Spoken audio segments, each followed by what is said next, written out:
Sejam bem-vindos a mais um programa com Divergência, hoje dedicado exclusivamente ao Rui Feijó, a quem eu tenho que agradecer por ter aceito este convite, e vamos falar de temas que nos são queridos, porque temos um pensamento quase em linha direta.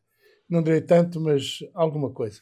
Rui, o Orçamento de Estado foi agora aprovado recentemente, com algumas mexidas ao nível dos impostos e ao nível das despesas, nomeadamente a despesa da reforma, do aumento da reforma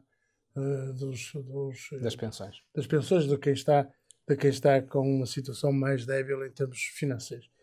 Como é que tu olhas para a aprovação do Orçamento de Estado por parte do Partido Socialista, que, com sua abstenção, permite a aprovação deste projeto, deste Orçamento de Estado?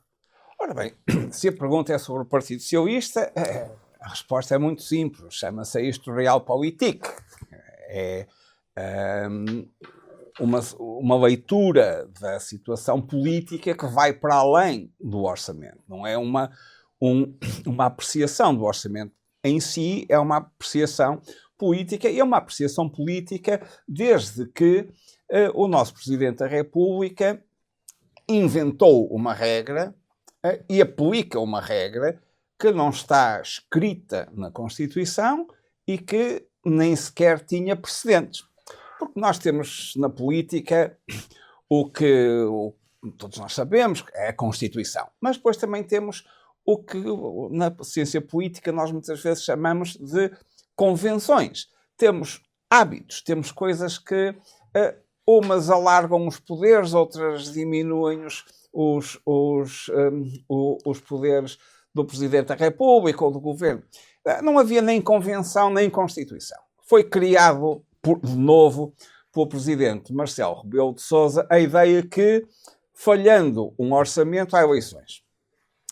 A Constituição não diz isso. A Constituição dá ao Governo a hipótese de apresentar segundo orçamento.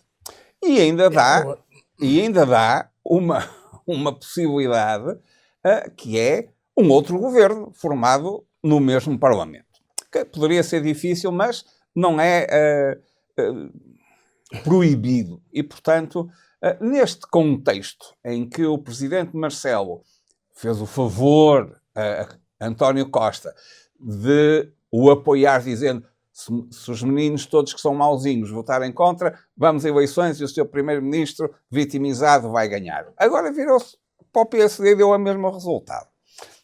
Portanto, isto foi uma invenção do Presidente Marcelo, e perante isso eu acho que é justificado da parte do Partido Socialista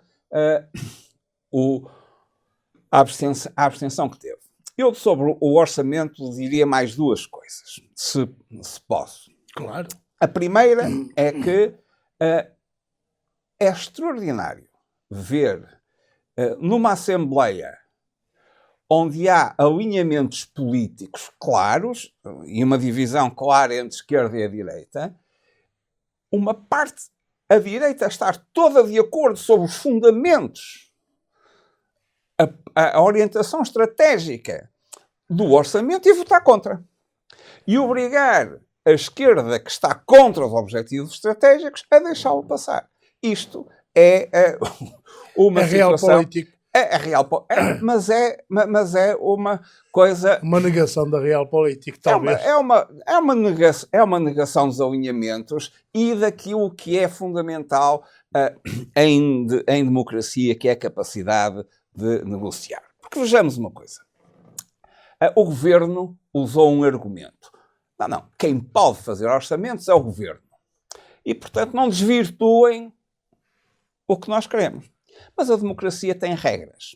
Uma das regras é que se elegem os governantes. A segunda regra é que governa a maioria respeitando a minoria. No entanto, o que nós temos, e nós temos tido em Portugal isso várias vezes, não governa a maioria, governa a minoria. Quem teve 29% dos votos não teve a maioria. Pode-se dizer que há muitas minorias. Mas atenção, há muitos países da Europa que têm sistemas eleitorais que favorecem o bipartidarismo e governos maioritários. Em Inglaterra, não há memória de governos minoritários.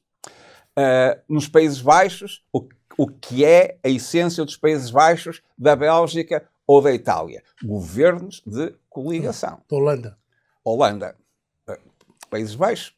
Eles agora gostam que se diga Países Baixos. Pronto, Países Baixos ou Holanda. São governos de coligação. Porquê? Porque a negociação é prévia à formação do governo, a oposição controla, mas o governo representa a maioria do Parlamento e em Portugal e nos países que têm governos minoritários, isso não sucede. Nós temos muitas vezes o partido mais votado, ou nem sequer o partido mais votado, mas o partido que consegue alguns equilíbrios parlamentares que muitas vezes nem se traduzem na formação do governo, como foi o primeiro governo do António Costa, e eles têm de se compenetrar que não é a mesma coisa eu ter 55% dos votos e dizer eu vou apresentar um orçamento, façam cá umas emendas, mas o fundamental sou eu que mando. Que façam umas emendas. Outra coisa é ter 30% e portar-se da mesma maneira. Do ponto de vista político, não é verdade. Não é verdade. Não é assim. Exige-se, portanto, uma outra cultura de diálogo, porque nós só temos, até hoje, em Portugal, governos de coligação à direita. Tivemos governos de sustentação parlamentar à esquerda, mas nunca tivemos nenhum governo de coligação à esquerda. Nenhum governo de coligação à esquerda. Sim. O Partido Socialista nunca levou para o governo militantes, simpatizantes, pessoas próximas de outros partidos que fossem como tais referenciados. Tivemos governos maioritários do PSD e governos do PSD com o CDS. E governos do PS. Não há mais. E do PSD, CDS? Diz? E PS-CDS? IPS-CDS uma vez. IPS-CDS uma vez. Tens toda a razão. E governos de iniciativa presidencial e tal. Portanto, este eram duas coisas que eu queria dizer. Agora, este é um orçamento, em primeiro lugar, para quem disse que o orçamento de 2024 era um orçamento pipi, as alterações não são exageradamente grandes. É um pipizinho. Não são exageradamente grandes. E o Partido Socialista comprometeu-se com duas coisas, que foi o caminho para a redução da dívida e a manutenção de um excedente orçamental.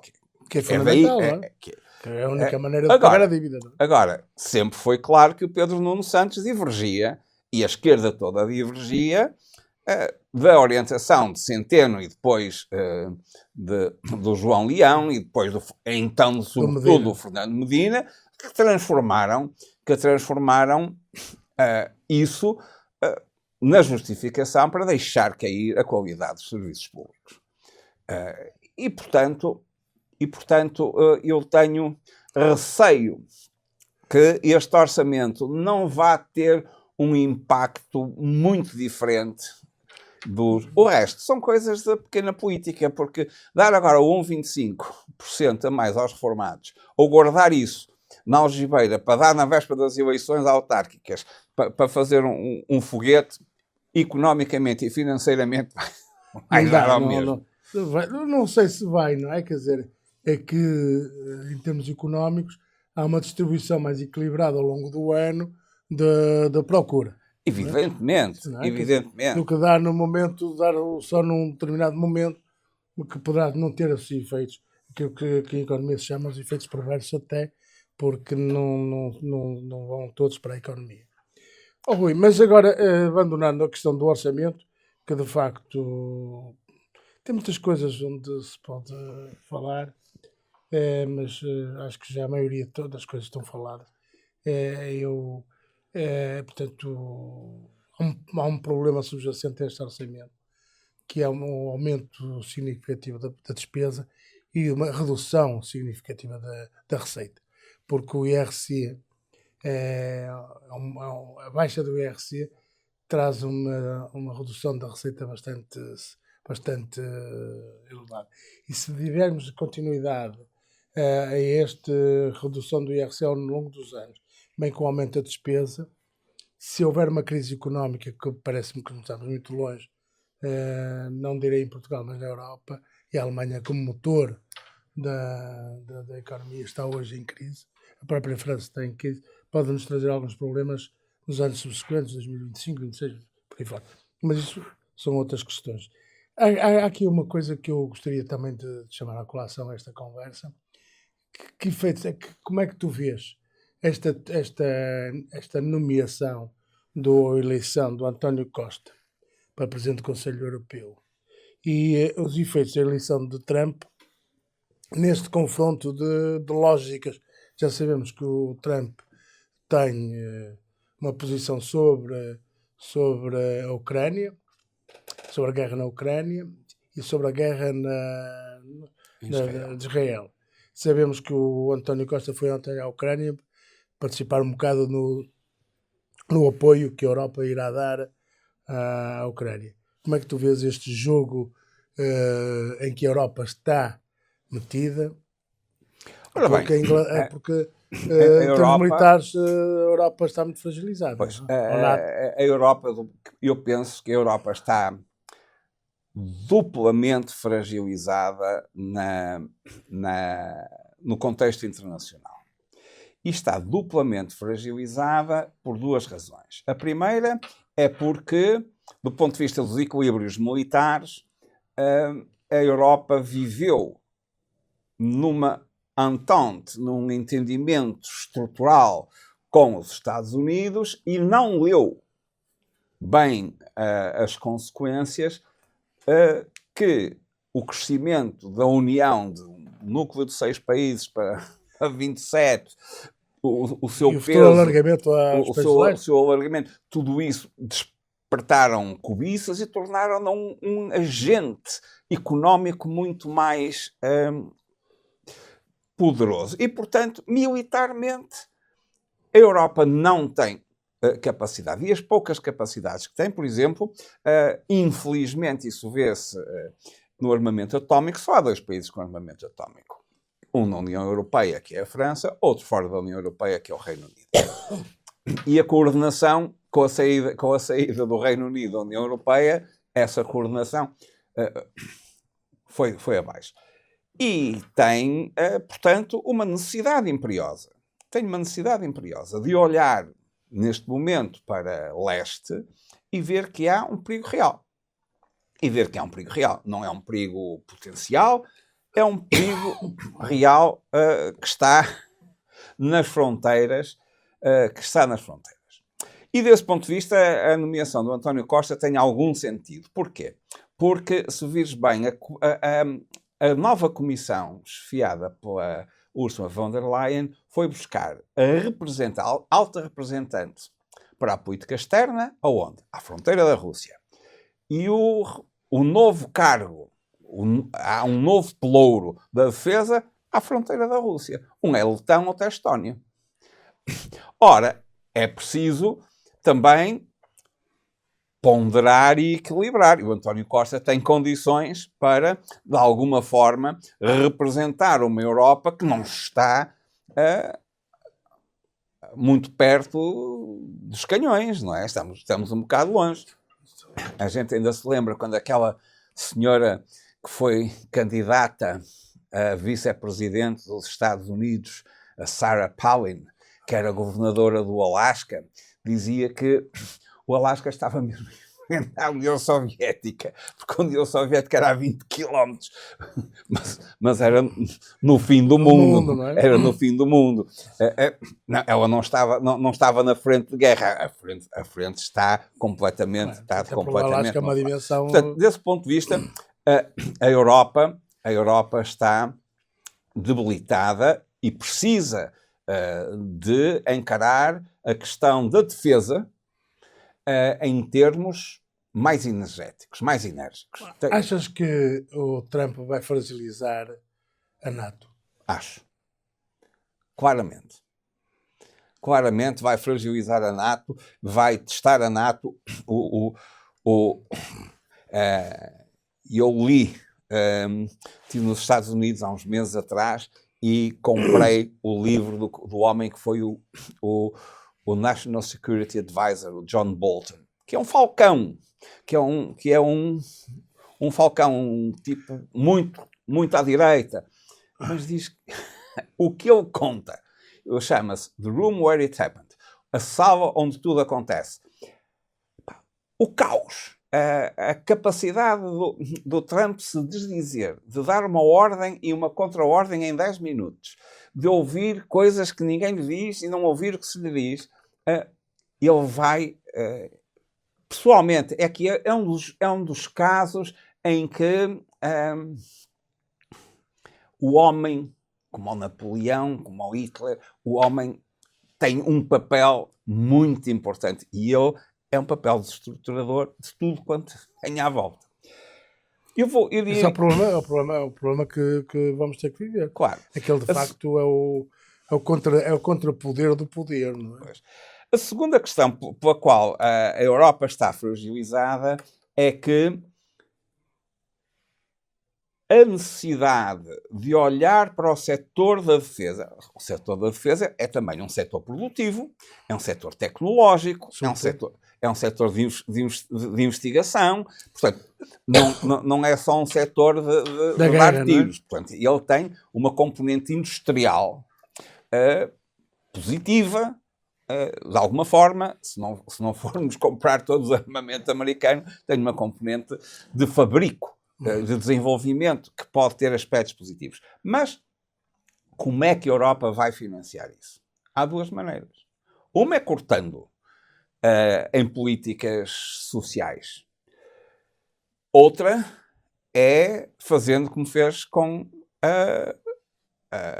a pandemia do Covid-19. Fundos, empréstimos.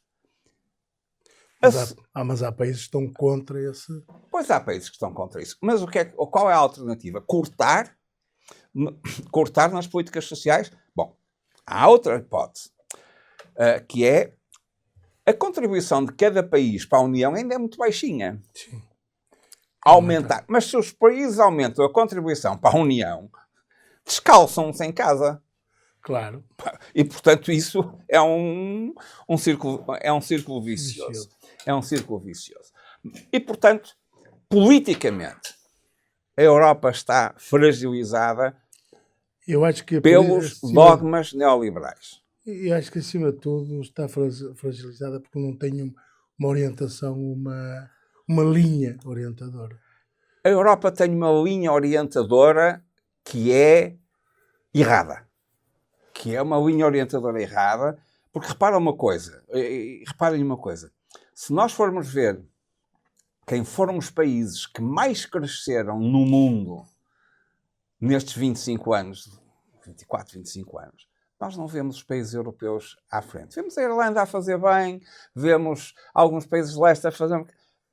Mas a taxa média de crescimento da União Europeia, a taxa média de crescimento da Alemanha, a taxa média de crescimento da França, com endividamentos brutais, porque temos um euro com um desenho muitíssimo deficiente.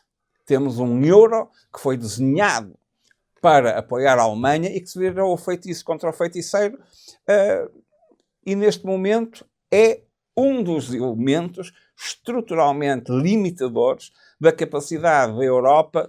Repara, o Biden, que não é um esquerdista, promoveu um pacote de medidas de apoio à reindustrialização que nós não poderíamos apoiar, que na Europa não podíamos, por causa dos tratados. E a América é mais capitalista, teoricamente, mas nós não poderíamos replicar o que o Biden fez nos Estados Unidos em política económica de reindustrialização por causa dos tratados. A América tem uma vantagem muito grande.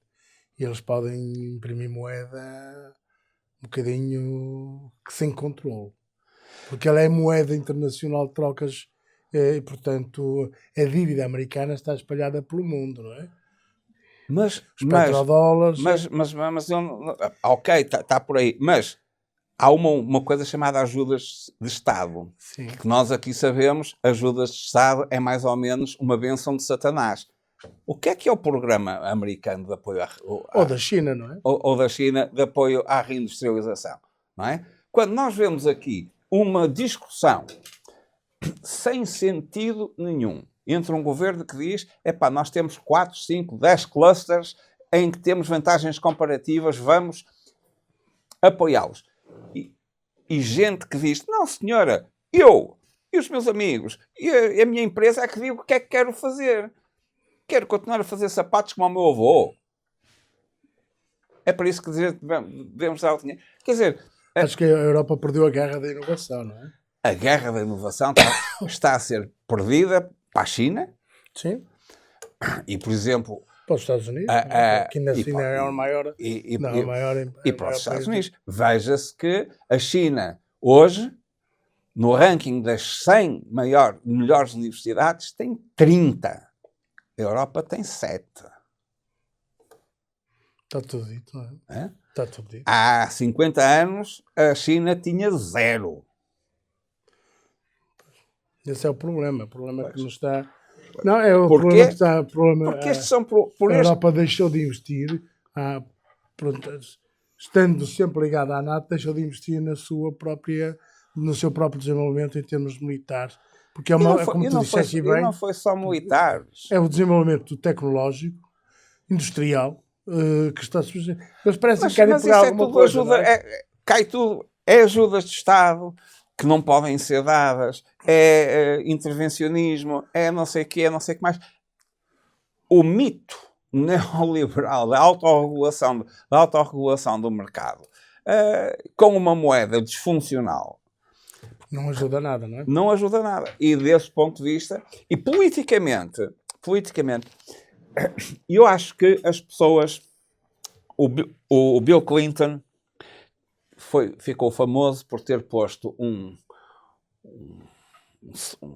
papelinho ao pé do escritório dele que dizia assim: "It's the economy, stupid." E isso tem... E agora, com o Trump, a malta dizia assim, mas a inflação baixou, está controlada. O crescimento americano foi não sei o quê. Criaram-se não sei quantos, centenas de milhares de postos de trabalho. Mas qual foi a memória que agiu? Foi a da inflação ter descontrolada. Porque se há coisa que as pessoas não gostam, é que se lhes tira o que elas têm. Pois. Quando tu tens 1.000 euros no banco e no fim do ano, pões no dia 1 de janeiro 1.000 euros no banco, no fim do ano tens 1.000 euros, os teus 1.000 euros no banco, mas já não compras as mesmas coisas, as pessoas percebem que estão a tirar. Quando tu tens um filho que foi para a escola e desde o primeiro até o último ano teve professores a todas as disciplinas e agora o teu neto vai para a escola e não tem professores... Quando as pessoas sentem que lhes estão a tirar o que já tiveram. Não é prometer mundos e fundos, não é prometer rios de mel e de leite e amanhã se cantam. É quando lhes tiram o que já tiveram. E a percepção é que o Biden tirou porque deixou a inflação descontrolada. É uma inflação que vinha do Trump e que a Covid explica em grande parte. Sim, explicou muito aqui na Europa. Mas não tenho dúvidas que isso foi decisivo. Para a vitória do Trump. Rui, mudando agora de tema para um tema mais comezinho, mais nosso, que é uma área que nos diz muito, é as eleições autárquicas. Nós já andamos nessa luta, não é? Nas presidenciais e nas autárquicas também. Eu já fui vereador. E tu já foste vereador. Como é que olhas esta... Hoje é muito mais difícil. Apareceu o movimento do Rui Moreira, temos o PSD, temos o Chega, temos o PS, PCP, o Bloco de Esquerda. há uma maior atomização da política. Como é que tu vês, falando aqui no Porto, que é aquilo que mais nos interessa enquanto cidadãos, como é que tu analisas esta mescla que se está a preparar para as eleições autárquicas no Porto? Tu que foste um homem ligado sempre a esta questão da Câmara Municipal do Porto. Fui, porque participei na campanha eleitoral de 1989, portanto, há 35 anos. Depois, em 93, portanto, há 31 anos, fui eleito, estive 4 anos. Devo confessar que não gostei e não quis continuar. E não continuei, mas mantive sempre ligações a gente que estava na Câmara. Ora bem, a legislação eleitoral em Portugal é peculiar. E é peculiar no seguinte, não é só por ter 3 boletins de voto, é porque o Presidente da Câmara é a pessoa que tem mais um voto que o outro candidato a Presidente da Câmara. E ele pode ter 25% dos votos, pode ter 1/4 dos vereadores, mas é Presidente da Câmara. O que é que acontece em Lisboa hoje em dia? O Carlos Moedas teve mais votos que o Fernando Medina, é Presidente da Câmara, mas a maioria da Câmara é de esquerda. E, portanto, o barulho, o ruído, a confusão... é mais do que muita, não é? É mais do que muita. E eu acho que o Porto se encaminha para uma situação desse género. E é por isso que eu nunca gostei. Percebo qual foi a razão de se criar esta legislação em 1976. Foi boa, mas hoje em dia está, do meu ponto de vista, completamente desadequada e eu preconizaria uma reforma. Mas enquanto não há reforma, temos o que temos. E o que me parece é que poderá haver uma disputa pela presidência da Câmara, mas desconfio que não vai haver pré-eleitoralmente acordos que sustentem um presidente com maioria. Que a maioria se vai fazer depois. Eu estou completamente à vontade porque, estando, situando-me à esquerda e sabendo que o Rui Moreira se situa à direita do Pizarro... se o Pizarro for o candidato. Não, mas quando foi do acordo, foi do acordo, eu disse, como dizia há bocado, é preciso negociar. É preciso negociar. Não vejo porque o partido que ficou em segundo lugar não há... Porque há 2 éticas fundamentais. Aí o Pedro Batista teve uma ação preponderante para não haver o acordo entre o Manuel Pizarro e o Rui Moreira. Mas eu fui, pelo contrário, eu fui a favor do acordo entre... Sim, o Pedro Batista, que na altura... Pois. Mas eu fui a favor desse acordo porque eu acho que a ética da convicção que se manifesta nas campanhas eleitorais não é oposta à ética do compromisso. Porque o compromisso pode ser ético, o compromisso não é vender a mãe por 10 tostões. O compromisso, um compromisso que eu faço contigo, não é necessariamente... Responsabiliza-nos aos dois. Responsabiliza-nos aos dois. E o Rui Moreira, recentemente, deu ao Pizarro e ao Manuel Correia Fernandes pelouros de grande responsabilidade. Sim. E eu, quando estive na Câmara, nós tínhamos a maioria. Nós tínhamos 9 em 13. E, no entanto, demos um pelouro à Hilda Figueiredo do PCP durante um ano. Porque quando apareceu em outubro, em que ela estava com um pelouro e ela votou contra o orçamento, não faz sentido, não é? Não podemos ter um vereador com pelouro a votar contra o orçamento. Quer dizer, claro, não faz sentido, não é? Haja decoro, não é? Haja decoro, não é? Haja decoro. E, portanto, o que me parece é que as eleições no Porto, ainda não vi emergir ninguém com um perfil suficientemente marcante para poder congregar um movimento que ganhe... Que seja abrangente, não é? Que seja abrangente e que ganhe. E, portanto, prevejo que haja uma guerra e alguma instabilidade, eventualmente, a seguir às eleições. Não estou a ver que haja neste momento... É certo que o Rui Moreira não terá, e o seu movimento está muito fragilizado, está muito desconexado. Parece-me que as coisas não estão a correr bem dentro do movimento. Não sei se é efeito da iniciativa liberal, dos quais fazem parte, muitos fazem parte da entourage do Rui Moreira, e se isto tem alguma coisa a ver com quem eles queriam apresentar enquanto candidato do movimento, que era o Filipe Araújo, não sei. Sei é que, por aquilo que eu tenho ouvido falar, é que de facto eles estão um bocadinho, não é em guerra, mas um bocadinho desavindos relativamente à formação de uma lista de base.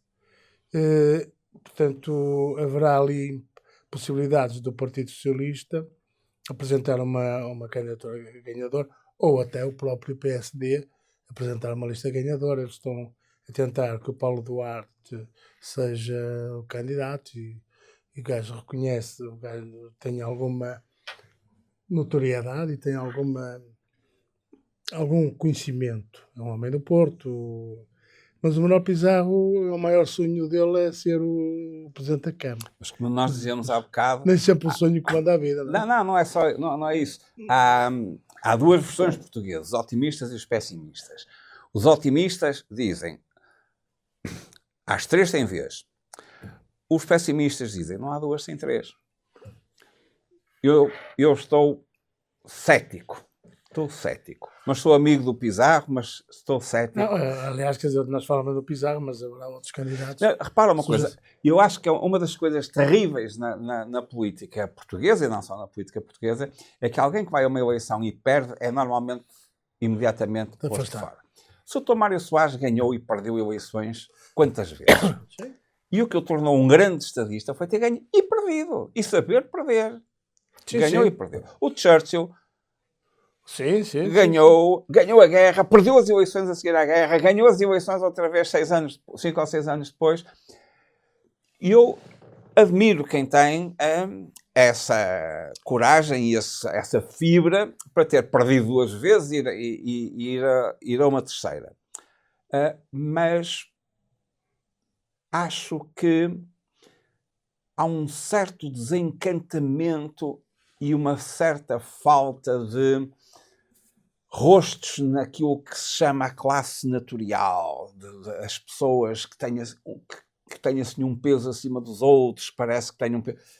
Acho que a gente está muito mais...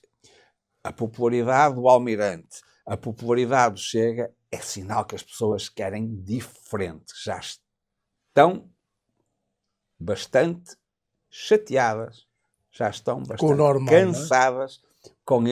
com este tipo de vida em que vira ao disco e toca ao mesmo.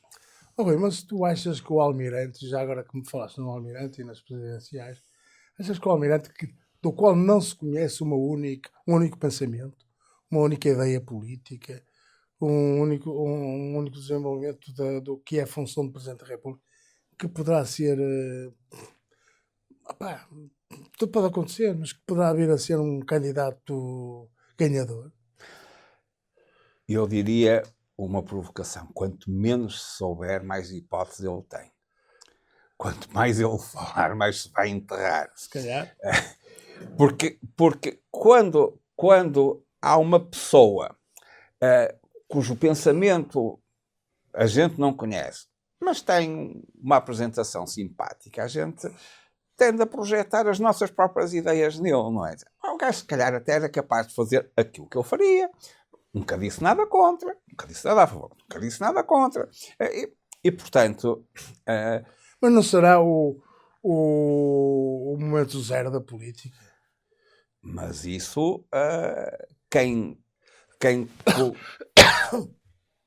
contribui para isso é quem limita drasticamente as opções e nomeadamente os tratados europeus que... Vejamos uma coisa, o governo do Sá Carneiro, para irmos a um governo, tinha muito mais hipóteses de desenhar uma política orçamental, económica, industrial, comercial, de educação, do que nós temos agora. Ele podia, as ideias dele... Porque hoje vamos fazer uma coisa, temos o semestre europeu que nos condiciona o orçamento. Temos uma moeda única que não sei o quê. Os países europeus não querem endividamento coletivo.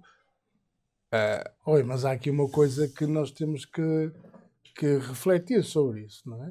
É que a União Europeia foi muito boa para nos ajudar a crescer. Claro. E claro que tem que haver políticas comuns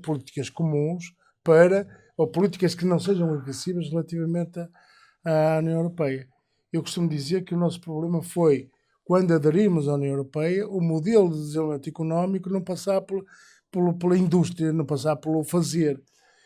Foi passar pelo serviço, vender tudo que havia para vender, as pescas, agricultura. Mas nós tivemos, isto vale o que vale, mas nós tivemos uma série de gente na liderança da União Europeia que vinha da família social-democrata. Sim. Um deles até vinha da família social-cristã, que foi o grande Jacques Delors, que vinha da esquerda da direita francesa e da direita da esquerda. Ele tinha sido um colaborador de Chaban Delmas, não é? Primeiro-ministro. Depois foi um grande colaborador do Mitterrand, mas foi um paradigma social-democrata de intervencionismo moderado.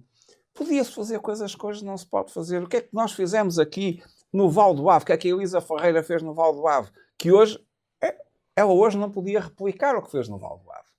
Sim. Ela hoje não ia contra não sei quantas normas. Ia contra não sei quantas normas. O Francisco de Sá Carneiro, ou qualquer político que fosse primeiro-ministro dessa época, tinha uma liberdade para fazer e desenvolver as políticas que entendesse.